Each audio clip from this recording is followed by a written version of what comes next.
Hello, എല്ലാവർക്കും നമസ്കാരം. ഇത് വ്യാഴാഴ്ചത്തെ ഒരു വീഡിയോ ആണ് കേട്ടോ. തീരെ വയ്യാത്ത ഒരു ദിവസമായിരുന്നു വ്യാഴാഴ്ച എനിക്ക്. കാരണം എന്താ വെച്ചാൽ ബുധനാഴ്ച രാത്രി കിടന്നപ്പോൾ ഒന്നും കുഴപ്പമുണ്ടായില്ല. ഒരു 12:30 1 മണി ആയപ്പോഴേക്കും എനിക്കറിയില്ല, ഭയങ്കര വയറുവേദനയൊക്കെ വന്നു കേട്ടോ. അങ്ങനെ ദാനന്തരം ഗുളിക കഴിച്ച് കുറച്ച് കഴിഞ്ഞപ്പോൾ നല്ല ഛർദി.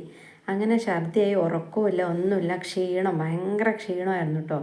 അങ്ങനെ ഛർദിയൊക്കെ ORS ഒക്കെ കഴിച്ചു. അങ്ങനെ വ്യാഴാഴ്ച രാവിലെ വളരെ പതുക്കെയാണ് എഴുന്നേറ്റ്. അപ്പം മോൻ പറഞ്ഞു, എനിക്ക് ഉപ്മാവ് മതി, അമ്മയ്ക്ക് വയ്യാത്ത അല്ലേന്ന്. അങ്ങനെ അന്നത്തെ ദിവസം വ്യാഴാഴ്ച പകല് ഞാൻ കാര്യമായിട്ടൊന്നും ചെയ്തിട്ടുണ്ട്. വീട്ടിലെ പണികളൊക്കെ ഉണ്ടാവുമല്ലോ, ഇനി എത്ര വയ്യെങ്കിലും നമുക്ക് ചെയ്യേണ്ട കാര്യങ്ങളൊക്കെ ചെയ്യണമല്ലോ. പക്ഷേ ഭക്ഷണം ഞാൻ കഞ്ഞി മാത്രമാണ് ഉണ്ടാക്കിയത്. കാരണം ഭക്ഷണം നമുക്ക് ഒന്നാമത് ഛർദ്ദിക്കുമ്പോൾ ഈ ഭക്ഷണം ഉണ്ടാക്കൽ തന്നെ ഒരു വയ്യാത്ത പോലെയല്ലേ. അങ്ങനെ ഞാൻ എന്ത് ചെയ്തു, കുറച്ച് കഞ്ഞി മാത്രമാണ് കേട്ടോ പകലുണ്ടാക്കിയത്. എന്നാലും ബാക്കി കാര്യങ്ങളൊക്കെ അലക്കലും അടിച്ചു വാരുക, തുടയ്ക്കുക, ഇങ്ങനത്തെ പണികളൊക്കെ പകൽ ഞാൻ ചെയ്തിട്ടുണ്ടായിരുന്നു കേട്ടോ. പിന്നെ പുട്ടിൻ്റെ പൊടിയൊക്കെ തീർന്നിട്ടുണ്ടായിരുന്നു. അപ്പോൾ അതിന് അരിയൊക്കെ കഴുകി ഉണക്കി വെച്ചു കൊണ്ടുപോകാൻ വേണ്ടി. അങ്ങനത്തെ പണികളൊക്കെ ചെയ്തു. ഭക്ഷണം മാത്രം ഞാൻ ഉണ്ടാക്കിയില്ല. രാവിലെ തൊട്ട് വെറും കഞ്ഞി മാത്രം കുടിച്ചു കേട്ടോ. അപ്പോൾ വൈകുന്നേരം ആകുമ്പോൾ ഈ ഒരു സമയത്തും അരക്കുകയാണ്. അപ്പോൾ ഞാൻ രാത്രി ദോശ ഉണ്ടാക്കാമെന്ന് വിചാരിച്ചു. പിറ്റേന്നേക്കും ദോശയാക്കാം. കാരണം ഇനി കനപ്പെട്ട് കഴിച്ചിട്ട് വയറിന് പ്രശ്നം വരണ്ടെന്ന് വിചാരിച്ചിട്ട് കേട്ടോ.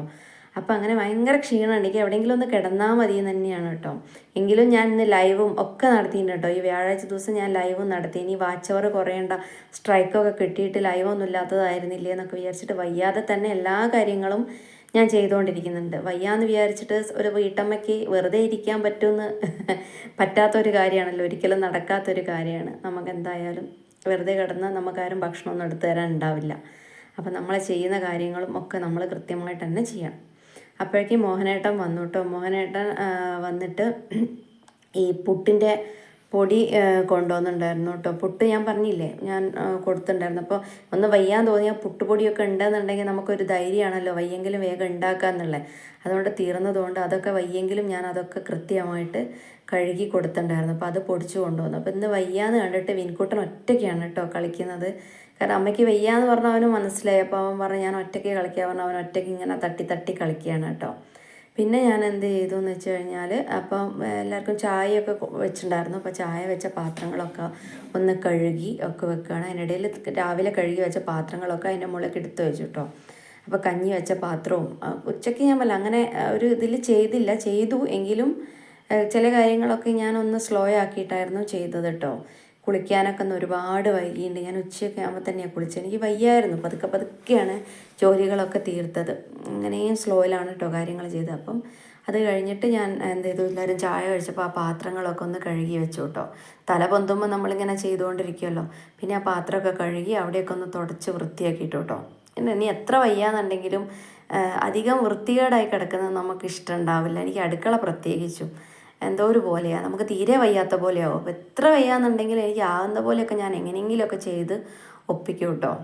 അപ്പം തീരെ വയ്യെങ്കിലേ ഞാൻ കിടക്കുള്ളൂ. അതൊക്കെ കഴിഞ്ഞിട്ട് ഞാൻ അടുക്കളയൊക്കെ ഒന്ന് അടിച്ചു വാരി. മറ്റേ അകം കൊലയൊന്നും വെറുതെ അടിച്ചു വാരിയില്ല. കാരണം ഒക്കെ ഞാൻ ആ ഒരു സമയത്താണ് കുറേ നേരം ഇരുന്ന് അങ്ങനെയൊക്കെയാണ് രാവിലെ പണികളൊക്കെ നടത്തുക. അപ്പോൾ പൊടികളൊന്നും ഇല്ലായിരുന്നു. പക്ഷേ അടുക്കള മാത്രം ഇപ്പോൾ ചായ കഴിച്ചപ്പോൾ ബിസ്ക്കറ്റും അതും ഇതൊക്കെ തൊഴിഞ്ഞ് അതൊക്കെ ഉണ്ടായിരുന്നു. അപ്പോൾ അതൊക്കെ ഒന്ന് അടിച്ചു വാരിയിട്ട് അങ്ങോട്ട് മാറ്റി വെച്ചു. അങ്ങനെ പിന്നെ ഇനിയിപ്പോൾ അടുത്ത പണി എന്താണെന്ന് വെച്ച് കഴിഞ്ഞാൽ, ചുക്കുവെള്ളം വെച്ചിട്ടുണ്ടായിരുന്നില്ല. ഉച്ചയ്ക്ക് എനിക്ക് വെള്ളം ഒക്കെ കോരാനൊന്നും ആവുന്നുണ്ടായിരുന്നില്ല കേട്ടോ. അപ്പോൾ ഞാൻ മോഹനേട്ടൻ വന്നപ്പോൾ ചായയൊക്കെ കഴിച്ചപ്പോൾ ഞാൻ പറഞ്ഞു കുറച്ച് വെള്ളം എടുത്ത് വെക്കും, ഞാൻ ചുക്കുവെള്ളം വെക്കട്ടെ എന്ന്. കാരണം വെള്ളം എന്തായാലും ഗ്യാസിൽ എത്ര വെച്ചാലും തികയില്ല. അപ്പോൾ ചുക്കുവെള്ളം വെക്കാം. അപ്പോൾ ഞാൻ വൈകുന്നേരം ആകുമ്പോൾ ഞാൻ എന്ത് ചെയ്തു, ചുക്കുവെള്ളം എടുത്ത് അടുപ്പിലേക്ക് വെച്ചു കേട്ടോ. മോഹനേട്ടൻ വന്ന് വെള്ളം കോരി തന്നു. എന്നിട്ടാണ് ഞാൻ എന്ത് ചെയ്തത്, ചുക്കുവെള്ളം വെച്ചത് കേട്ടോ. അപ്പോഴേക്കും വിനുക്കുട്ടൻ വിളിച്ച് അമ്മയെന്ന് വിളിച്ച് എന്താ കാര്യം ചോദിച്ചപ്പോഴേക്കും അവൻ്റെ ബാറ്റ് ബോൾ അടിച്ചിട്ടോ ഇനി എവിടെയാണ് തട്ടിയിട്ടറിയില്ല, ബാറ്റ് പൊട്ടി. ഇനി അതിൻ്റെ ദുഃഖം, ഒന്നാമത് ഞാൻ കളിക്കാത്ത വിഷമം അവനുണ്ട്, എല്ലാം കൂടെ ഒരു സങ്കടം. അതിൻ്റെ ഇടയിൽ ബാറ്റ് അവിടെ പൊട്ടിപ്പോയി എന്നൊക്കെയാണ് അവൻ പറയുന്നത്. അവൻ്റെ മുഖം തന്നെ കണ്ടില്ലേ, ആകപ്പാട് അവനൊരു ഉഷാറില്ല. മറ്റേ വൈകുന്നേരം വന്നാൽ ഞങ്ങൾ രണ്ടാളൂടെ കളിക്കുന്നതാണ്. പിന്നെ ഞാൻ എന്ത് ചെയ്താണ്, അലക്കിയിട്ട തുണികളൊക്കെ മടക്കുകയാണ്. എല്ലാം ഒന്നും ഉണങ്ങിയില്ല കേട്ടോ. ഒരു മഴക്കാറല്ലേ, വെയിലിന് ഒരു ചൂട് കുറവായതുകൊണ്ട് തന്നെ എല്ലാം ഒന്നും ഉണങ്ങിയില്ല. തോർത്തും അങ്ങനത്തെ ചെറിയ ചെറിയ കാര്യങ്ങളൊക്കെ ഉണങ്ങിയിട്ടുണ്ടായിരുന്നുള്ളൂ. അപ്പോൾ അതൊക്കെ ഞാൻ മടക്കി എടുത്തു വെച്ചു കേട്ടോ. ബാക്കിയുള്ളതൊക്കെ അവിടെ തന്നെ വെച്ചു, കാരണം ഉണങ്ങിയില്ല. കണ്ടില്ലേ, ഷർട്ടൊന്നും ഉണങ്ങിയതേ ഇല്ല. അപ്പോൾ കുറേ വൈകുകയും ചെയ്തിട്ടുണ്ട്, അലക്കിയിടാനും വൈകിയിട്ടുണ്ട് കേട്ടോ. അത് കഴിഞ്ഞിട്ട് ഞാൻ കുളിച്ചില്ല, രാവിലെ ഉച്ചയ്ക്കാണല്ലോ കുളിച്ചത്. പിന്നെ കൈയും കാലും മുഖമൊക്കെ കഴുകി ഒന്ന് വിളക്ക് കത്തിച്ച് നാമം ജപിക്കുകയാണ്. കാരണം നമുക്ക് എത്ര വയ്യായ്ക ഉണ്ടെങ്കിലും ആ ഭഗവാന്റെ അടുത്ത് പോയിരുന്ന് കഴിഞ്ഞാൽ നമുക്കൊരു ആശ്വാസമല്ലേ, എന്തോ ഒരു ധൈര്യമാണല്ലോ. അപ്പം ഞാൻ എന്ത് ചെയ്തു, വിളക്ക് കത്തിച്ച് നാമം ജപിക്കുകയാണ്. അത് കഴിഞ്ഞിട്ട് ഞാൻ എന്ത് ചെയ്തു, പുറത്തേക്ക് വന്നിട്ട് വിളക്കൊക്കെ കത്തിച്ച ശേഷമാണല്ലോ നമ്മളെല്ലാം ലൈറ്റും ഇടുക. അങ്ങനെ ഞാൻ എന്ത് ചെയ്യണം, അകത്തേയും പുറത്തേയൊക്കെ ലൈറ്റൊക്കെ ഇട്ടിട്ട് പിന്നെ ഞാൻ സ്ഥിരം ചെയ്യുന്ന നാരായണീയം ഒരു ദശകം നാരായണീയം അവിടെ വായിച്ചു കേട്ടോ. അപ്പം ഇതൊക്കെ നമുക്കൊരു ധൈര്യമാണ്, നാരായണിയൊക്കെ വായിച്ചാൽ തന്നെ അസുഖങ്ങളൊന്നും ഉണ്ടാവില്ല എന്നാണല്ലോ. അപ്പം നാരായണിയൊക്കെ വായിക്കുമ്പോൾ നമുക്കൊരു ധൈര്യം. അപ്പം അതൊക്കെ വായിച്ചു. അത് ശേഷം ഞാൻ എന്ത് ചെയ്തു, അടുക്കളയിൽ വന്നു കേട്ടോ. അടുക്കളയിൽ വന്നിട്ടേക്ക് വയറിന് ഭയങ്കര പ്രശ്നമുണ്ട് കേട്ടോ ആ സമയത്ത്. അപ്പോൾ ഞാൻ വിചാരിച്ചു ഇനി എന്തൊക്കെ മരുന്ന് കഴിച്ചു, ഇനി അല്പം ഇഞ്ചി തന്നെ ഒന്ന് ചതച്ച് കഴിച്ചു നോക്കാമെന്ന് വിചാരിച്ചു. അങ്ങനെ ഇഞ്ചിയാണ് ഞാൻ കഴിച്ചുകൊണ്ടിരിക്കുന്നത്. അപ്പോൾ അത് കഴിച്ചപ്പോൾ കുറച്ചൊരാശ്വാസം കിട്ടി. എനിക്ക് വിശക്കാൻ തുടങ്ങി, നല്ലോണം വിശക്കാനും തുടങ്ങി. ഇഞ്ചി കഴിച്ചതോടുകൂടി വിശപ്പ് തുടങ്ങിയിട്ടോ. പിന്നെ ഞാൻ വേഗം എന്ത് ചെയ്തു, തേങ്ങ ചിരവാണ്, ചട്നിയാണ് കേട്ടോ അരയ്ക്കുന്നത്. നല്ല കട്ടിയുള്ള ഒരു ഭക്ഷണങ്ങളും കഴിക്കുന്നില്ല, ദോശയും ചട്നിയാക്കാമെന്ന് വിചാരിച്ചു. കാരണം വേറെ എന്ത് വെച്ചാലും ചിലപ്പോൾ എൻ്റെ വയറിന് പറ്റിയില്ലെങ്കിൽ വെച്ചിട്ട് അതിൻ്റെ ഇടയിൽ മോൻ വന്ന് എന്നെ കളിപ്പിക്കുകയാണ് കേട്ടോ. അവനാകപ്പാടെ പ്രശ്നം. പിന്നെ അച്ഛനും മോനും കൂടെ പുറത്ത് മോനേട്ടൻ പഠിപ്പിച്ചു കൊടുക്കുക അവന്. ഇപ്പോൾ പുറത്ത് ആ ഒരു മേശ ഇട്ടത് കൊണ്ട് അവൻ അവിടെ നിന്നാണ് പഠിക്കുന്നത്. അത് കഴിഞ്ഞിട്ട് ഞാൻ അകത്തേക്ക് വന്നിട്ട് എന്ത് ചെയ്യാൻ തുടങ്ങി, ചമ്മന്തി അരയ്ക്കുകയാണ് കേട്ടോ. ദോശയ്ക്കുള്ള ചട്നി അരയ്ക്കുകയാണ്, തേങ്ങ ചിരവി വെച്ചിട്ടുണ്ടായിരുന്നല്ലോ. അപ്പം അത് കഴിഞ്ഞിട്ട് ചുവന്ന മുളകിട്ട ചട്നിയാണ് കേട്ടോ അരയ്ക്കുന്നത്. അത് വിനുക്കുട്ടന് ഇഷ്ടമാണ്. അപ്പോൾ അതുകൊണ്ട് തന്നെ ആ ഒരു ടൈപ്പിലുള്ള ചട്നിയാണ് കേട്ടോ അരയ്ക്കുന്നത്. ചട്നിയൊക്കെ അരച്ചു, അതൊക്കെ വറവിടുകയാണ് കേട്ടോ. വറവൊക്കെ ഇട്ട് കഴിഞ്ഞ് അപ്പോൾ കുറച്ച് ഇരുട് പോലെ തോന്നുന്നുണ്ടല്ലേ. ഞാൻ 2 ലൈറ്റും ഇടാൻ വിട്ടുപോയി, അതാണ് കേട്ടോ കുറച്ച് ഇരുട് പോലെ തോന്നുന്നത്. ഒന്നാമത് എനിക്ക് പറഞ്ഞില്ലേ, തല നേരെ നിൽക്കുന്നില്ല, എനിക്ക് എവിടെയെങ്കിലും ഒന്ന് കിടക്കണം എന്നുള്ള ഒരു ക്ഷീണമാണ്. പക്ഷെ ചെയ്യേണ്ട കാര്യങ്ങൾ ചെയ്യണ്ടേ. അപ്പം ഞാൻ വേഗം ഇതാക്കി വെച്ച് വേഗം ഭക്ഷണം കഴിച്ചു കഴിഞ്ഞാൽ നമുക്ക് എവിടെയെങ്കിലും കിടക്കാമെന്നുള്ളൊരു ഇതേ ഉണ്ടായിരുന്നുള്ളൂ. അപ്പം ഞാൻ ലൈറ്റിൻ്റെ കാര്യമൊന്നും ഞാൻ നോക്കിയില്ല. അങ്ങനെ അത് കഴിഞ്ഞിട്ട് പിന്നെ ഞാൻ ലൈറ്റ് ഇട്ടു കേട്ടോ. പിന്നെ എനിക്ക് ഓർമ്മ വന്നു. പിന്നെ ഞാൻ വേഗം ദോശ ഉണ്ടാക്കി. അപ്പോൾ ഞാൻ എല്ലാവരോടും പറഞ്ഞു വേഗം കഴിക്കുക, എന്നാൽ എനിക്കെല്ലാം കഴിഞ്ഞിട്ട് എവിടെയെങ്കിലും കിടക്കാമല്ലോ എന്ന് പറഞ്ഞിട്ട് ഞാൻ എന്ത് ചെയ്താണ്, വേഗം ദോശ ഉണ്ടാക്കുകയാണ് കേട്ടോ. മോനും മോഹനേട്ടനും എനിക്കുള്ള ദോശ, ഞാനും ദോശ തന്നെയാണ് കേട്ടോ ഒന്ന് കഴിച്ചത്. കാരണം എനിക്ക് വയറ് ശരിയാവണമല്ലോ. അതിൻ്റെ ഇടയിൽ ഞാൻ വെള്ളം കുടിക്കുന്നുണ്ട്. ഇനി വെള്ളം കുടിക്കാനായിട്ട് പ്രശ്നം വേണ്ട വെച്ചിട്ട് വെള്ളം കുടിക്കാനൊന്നും എനിക്ക് തോന്നേയില്ല. ഇന്ന് കഞ്ഞിവെള്ളം മാത്രമാണ് ഞാൻ കുടിച്ചത്. എനിക്ക് ചുക്കുവെള്ളം കുടിക്കാൻ തീരെ തോന്നിയിട്ടുണ്ടായിരുന്നില്ല കേട്ടോ. അങ്ങനെ മോൻ വന്നിട്ട് അപ്പം മോനുള്ള ഭക്ഷണം ഞാൻ എടുത്തു കൊടുത്തു.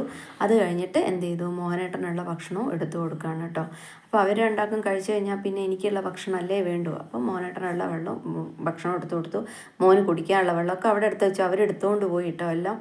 അത് കഴിഞ്ഞിട്ട് എനിക്കുള്ള ദോശയാണ് കേട്ടോ ഞാൻ ഉണ്ടാക്കുന്നത്. ഞാൻ 2-3 ദോശ കഴിച്ചു. കാരണം എന്താ പറയുക, ഇനി മോനോട്ട് പറഞ്ഞു വയറ്റിലൊന്നും ഇല്ലാഞ്ഞിട്ടും ചിലപ്പോൾ വയറ് വേനെടുക്കണ്ടാവും. പിന്നെ ഇഞ്ചി കഴിച്ചപ്പോഴേക്കും എനിക്ക് വയറ് ഭയങ്കരമായിട്ട് വിശക്കുന്ന പോലെയോ എന്തൊക്കെയോ ഒരവസ്ഥ. പിന്നെ ഞാൻ എന്ത് ചെയ്തു, ഗ്യാസ് അപ്പം തന്നെ അവിടെ അതിൻ്റെ അത് ഓഫാക്കി വെച്ചിട്ടോ, അല്ലെങ്കിൽ മറന്നു പോകും.